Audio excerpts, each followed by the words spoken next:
So tell us about your current role as the project curator of the Kyōsai exhibition at the Royal Academy of Arts and what kind of responsibilities that entails. I'm a Robert and Lisa Sainsbury Fellow at the Sainsbury Institute for the Study of Japanese Arts and Cultures and a guest curator for the exhibition Kyōsai, the Israel Goldman Collection at the Royal Academy. And as a guest curator, I proposed the theme and the structure of the show, which the Royal Academy was happy to go with. I selected works for the exhibition with Israel Goldman, the owner of the collection. And I wrote the catalog and labels and text panels for the galleries. And in general, I also organized the display order, which works go where. And there are other small duties as sort of collection curator of the Goldman Collection that I have to make sure that reproduction of the images have right credit lines and make sure that the cropping is fine, and there are a lot of small work like that too. So Kyōsai was an extremely prolific painter covering works from the traditional Kano school to kyoga, or comic pictures, which are more reminiscent of ukiyo-e. What kind of pieces can visitors expect to see at the exhibit? So, like you said, this wide range is really the characteristic of Kyōsai's work. And this exhibition, actually, it's not a very big show, so it only has 3 rooms, and we show 81 works in the show. But it basically has, in a way, everything. And this comprehensive display is possible because of the Goldman Collection, which is the richest collection of Kyōsai's art in the world. So you can sort of see everything from like all kinds of subjects and genres from Kyōsai's art. Because this is the first exhibition in nearly 30 years of Kyōsai's works in the UK. So I wanted to give the visitors a good introduction of the artist because most of the visitors are probably not familiar with the artist's work, as well as giving a good focus, like a focus theme. So in the first room, the visitors are welcomed by the greatest works, really well-known works, and then iconic works from the Goldman Collection. And it displays the wide range of Kyōsai's works from really highly finished, colorful, gorgeous paintings, beautiful monochrome ink paintings, to like spontaneous comical images of animals and demons. And so you can see the sort of varieties and skills that Kyōsai had in different subjects. And in the second room, we feature prints and also paintings depicting the time Kyōsai lived. So those are topical and satirical prints and paintings to introduce the visitors to the sort of historical background of the time Kyōsai lived. And the third room has a lot of spontaneous paintings and also collaborative works that was made impromptu, and also self-referential images of art making and appreciation. So you've developed a keen sense for the personality of kind of Kyōsai through your time researching him as someone who enjoys painting in front of a live audience, perhaps with a few drinks at hand. It seemed almost as though the act of painting was more important than the painting itself. Did you capture this in the exhibit at all? So the third and the last room of the exhibition is dedicated to the special theme of this exhibition, which is spontaneous paintings and Kyōsai as a performer. In 19th century Japan, there were a lot of occasions in which people could see artists perform, like paintings or calligraphies. And there were private gatherings of friends or colleagues, and also commercially organized parties called shogakai, which means calligraphy and painting parties. And Kyōsai was a very popular guest for this kind of parties.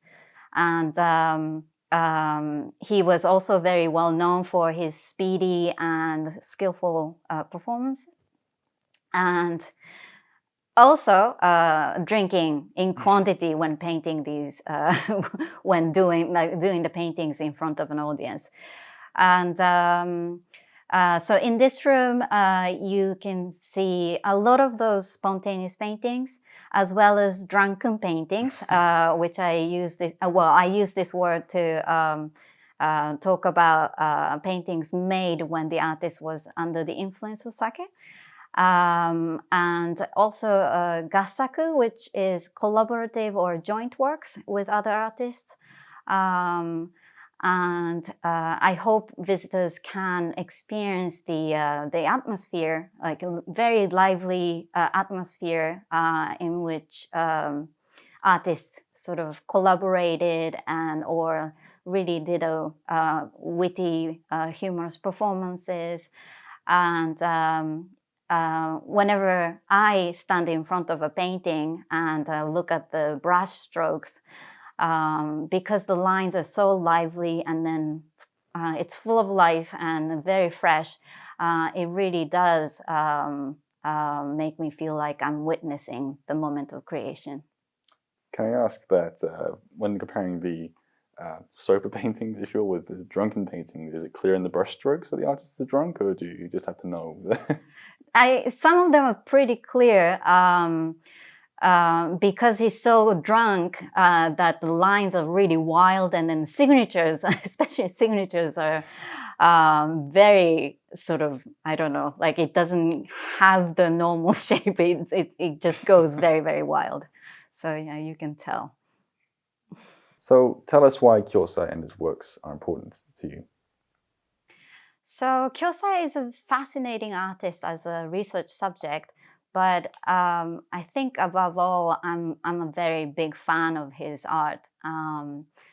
He's a superb draftsman, and his lines are compelling, and it's just very, like, it captures me in my imagination.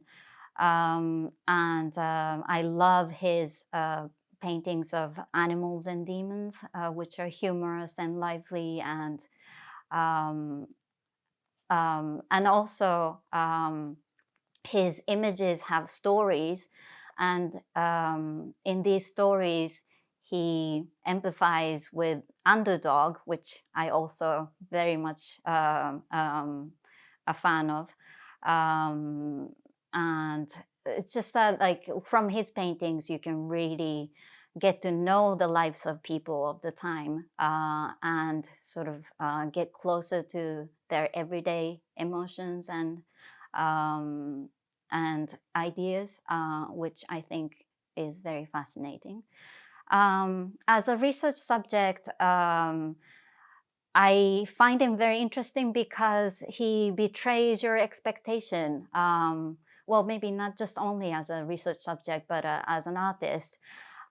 If you sort of think of him as a comical satirist, he can also do, like, once you start looking at his works, you notice that he can also do a very academic, serious, classic art. because he has a foundation in his sort of training background. Major training background is the Kano school, which was the official painter school of the Tokugawa government. So he has a foundation in classical sort of ancient painting studies. And if you sort of expect him to be a serious artist, like he comes, like you find a lot of very comical and humorous, and then sometimes very naughty works as well. And he is a challenging subject to study because he resists being categorized. So all the conventional art history categories and periodizations, they don't really match his artwork. So you really have to look at his works and then him as an artist, and you have to tackle him without sort of preconceptions and just really look at and analyze his works, which is challenging, but at the same time very exciting. So for visitors unfamiliar with Kyōsai and his works, what art today has been inspired by his innovative style? So some of the Japanese painters today, they express their admiration and respect for Kyōsai. But perhaps manga and tattoo are the two areas you see the strongest influence of Kyōsai. And I know some Japanese tattoo artists who uses sort of Kyōsai-inspired characters, or for instance, frogs sort of having a really good time, or a crow image, which like these two animals are signature animals for Kyōsai's art. And also manga, for a manga artist, I think Kyōsai's very dynamic kinetic lines are very inspirational for them. And Kyōsai has this rather exaggerated movements of human body, and then also he did such a great job in animating animals. And I think these are very much present in manga artists' works today.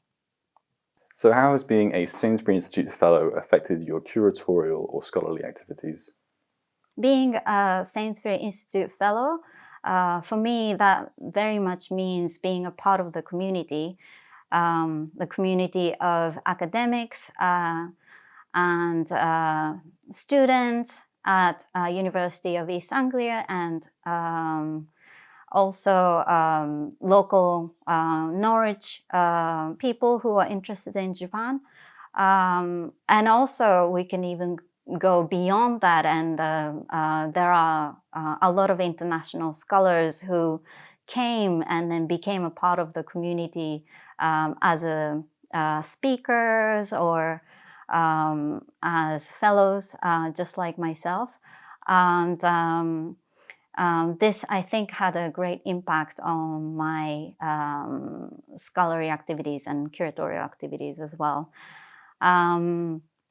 One of the things that I really appreciated was that I could get feedbacks from various people from my own field, which is Japanese art history, but also from other field, and also students. Because when I wrote text for the galleries as text panels within the gallery that you see, I wrote things sort of assuming that some people already know the things that I'm writing about, but then I really realized that like I have to go into details, and then or like sort of make it easier for people to understand, even if they're not familiar with Japanese art.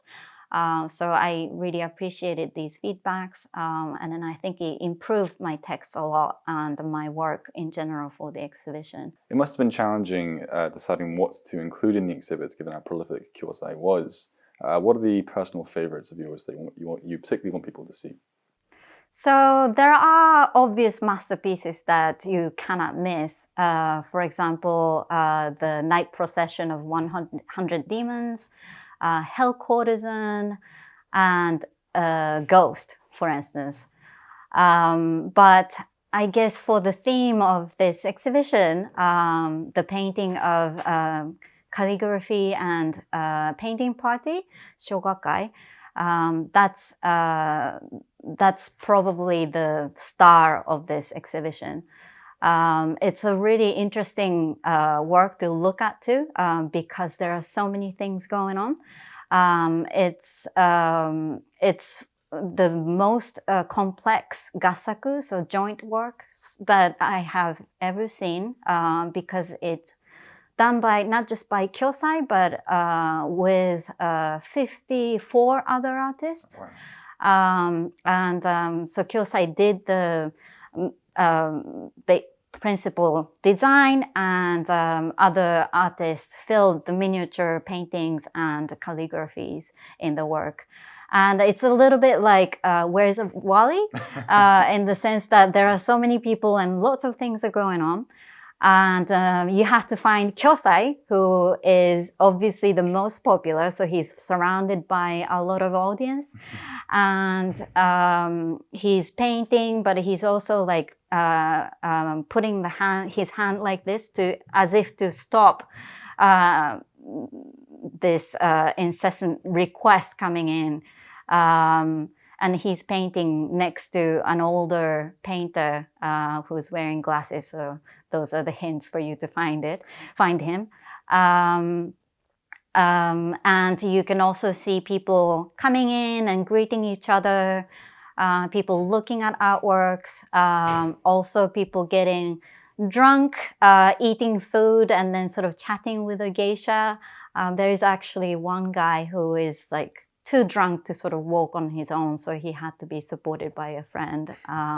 So it's a really interesting work to look at, and also it really gives you the idea of the atmosphere of the time in shogakai. It's an imaginary shogakai, but you get the feeling of what it must have been like to be in one.